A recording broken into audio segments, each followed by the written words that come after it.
Half your time, right? Okay. Such a Cool. Okay, hey guys, my name's Jordan and I'm the founder of Waterways. So just last week I was out on a fishing trip with a few of my mates and we actually got lost. We tried to use the paper maps and stuff, but it was too difficult to actually understand. No one could put together what it actually meant. So what we really needed at the time was just a simple navigation point to point of where we are and where we needed to be. That's all that we wanted. So essentially what we want to build together as a team is Google Maps, what they did for the roads, but what we want to do is for the water. So I'll introduce to Scott. Hi, I'm Scott, co-founder of Waterways. What our amazing team did over the weekend was interviewed and surveyed over 110 people, and what we found from this discovery was an amazing and slightly scary story from a lady in her 30s who was driving a boat, trying to navigate using a chart, hit a sandbar and almost crashed her boat. So this is quite a dangerous situation, and there could have been a serious accident where she may have possibly injured someone or died. So anyone could have died. It could have been anyone in the room, just because you don't know what the maps actually mean.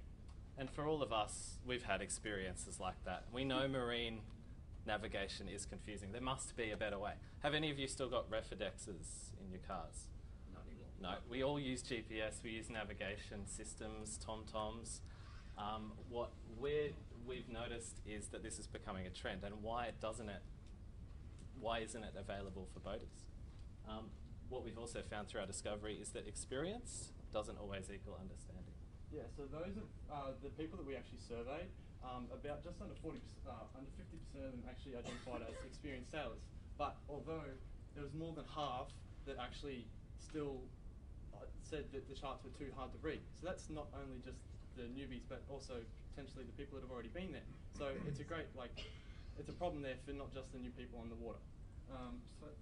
So our solution is Waterways, a simple navigation system for the water that you just put in your destination and you go through to. So say that's where you wanted to go, you click navigate, you start sort of somewhere there and you just follow between each of the beacons, with a few things, the simple features that let you know, this is exactly where you need to go. You can't possibly get lost. There's no lines and everything in the way like a normal map would be.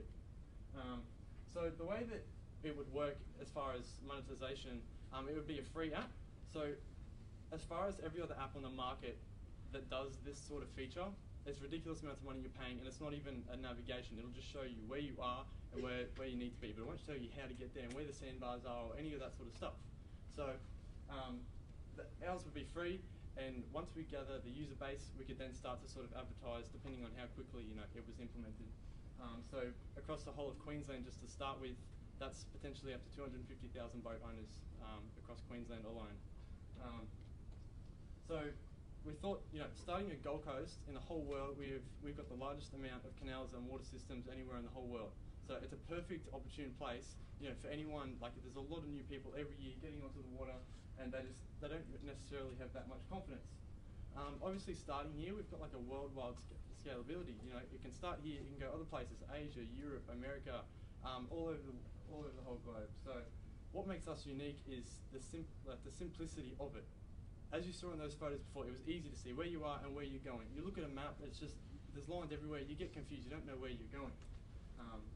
So it's just a clear navigation system. The way that we would get ourselves out there is through online platforms such as Facebook. You can get just advertising out to anyone who's near boat ramps, marinas, yacht clubs, all those sorts of things. And also we'd go there personally and just sort of talk to a few people, like, hey, have you heard that new app? Look, this is out there, and just see, try it. If you don't like it, it's free, who cares? Yeah. So for our business model, it's based on a large user acquisition. We're looking at obviously a free app, but being able to sell potentially advertising to local businesses that are based on the water as well, and they'll pop up on the GPS when you're passing them. So the value in this business is to collect the statistical data as boaties are travelling around, be able to sell that to industry bodies or marine businesses, and that'll be valuable data. We can exit to Google, potentially. They're not doing this currently, so they may be interested in doing it after we can prove that there's a need for it. Estimated startup cost for us is $35,000. That's app development plus some marketing. We also have ongoing costs. Conscious of time, we've got 14 seconds left, so Our break-even dependency depends on how many users we can get, how much we can sell that data for.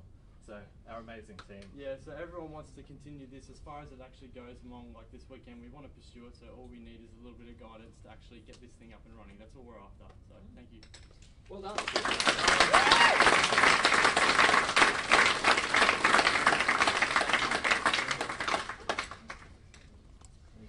Sure. Oh, you get it.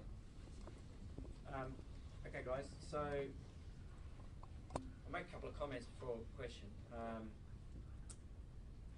If you've got a freemium model, probably the easiest way to monetize it is to have additional features and sell it. And you need a big user base, and you'll convert less than 1% of them. You mentioned boat ramps, marinas, yacht clubs. Did anyone go to any of those places? Yep. So we had two groups amongst us, and some people went to Burleigh, some people went all the way up to Southport, the Spit, the yacht club up there, and we actually talked to a lot of the people that were there, going on and off of like waiting for their boats to come up, and they said they'd want to like something like this, like it has to be better than what it currently is. Like it's in cars, why isn't it in boats?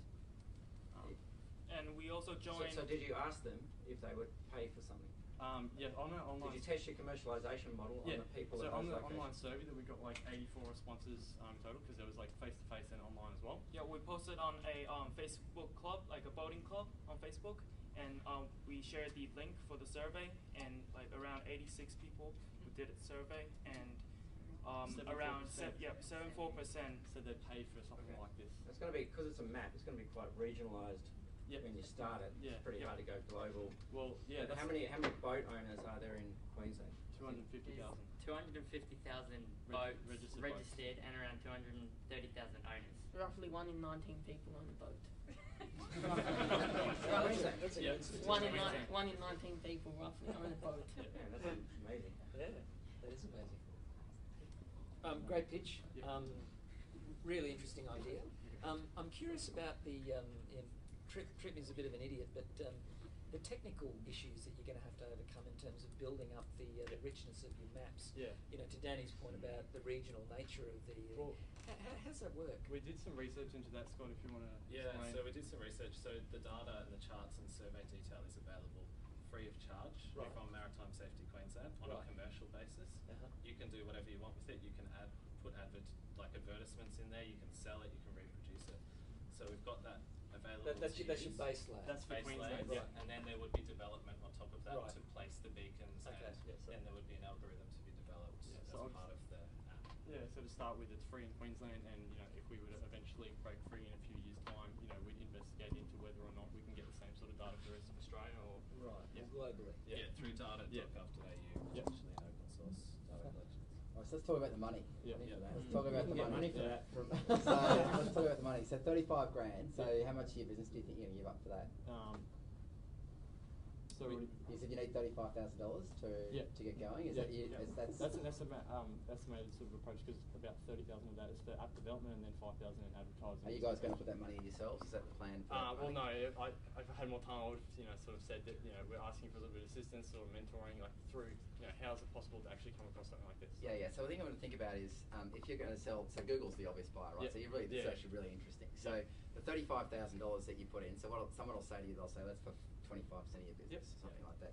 And you'll get diluted so quickly over time that you'll end up with nothing at the end, because this is actually going to require a lot of money to scale it out. Like you're going to need millions of dollars to scale this properly, and it's actually an idea that's worth actually pursuing. I think. Yeah. Well. And it's actually a natural thing for it. This is a natural product you'd expect to come out of this country.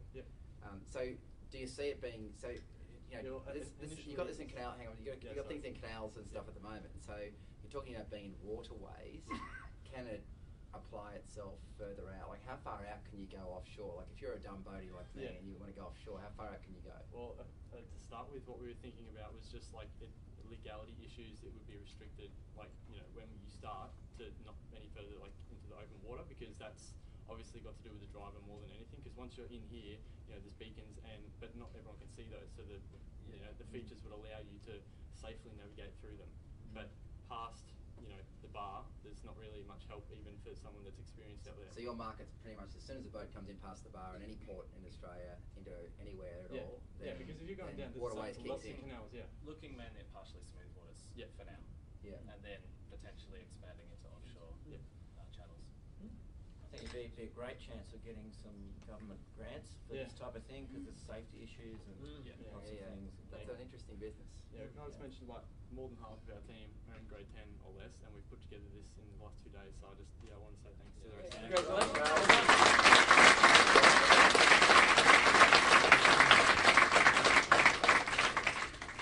Any more questions, or is that time? Can I ask a question? Yep. Wouldn't your problem be resolved by licensing or something?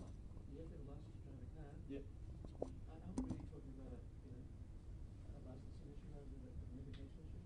Yeah, well, we've talked also to a boat hire company and Coxon, obviously, who was running that. And there are issues with newbies that get out on the water, they've just passed their license. It still takes years to master the navigation. I know myself personally mastering navigation through beacons, particularly at the point of the seaway, where it all flips. Everything changes, red and green switches over to the other side. So even for an experienced or boater who's got their license, it can possibly still be confusing for them. So we're hoping to make that easier. Yeah, so like it doesn't adequately actually justify, like getting a license doesn't actually mean you know everything about each of the individual waterways. So there's things under the water that you wouldn't see that, like, you know, you can pop up on an app and say, look, watch out for this, there's no sign. In the same way that we have a license to drive a car, but we still use navigation. Yeah, exactly. Everyone who's driving a car still uses that. That's so, right. yeah. Okay, well done, guys. Thank you. Nice.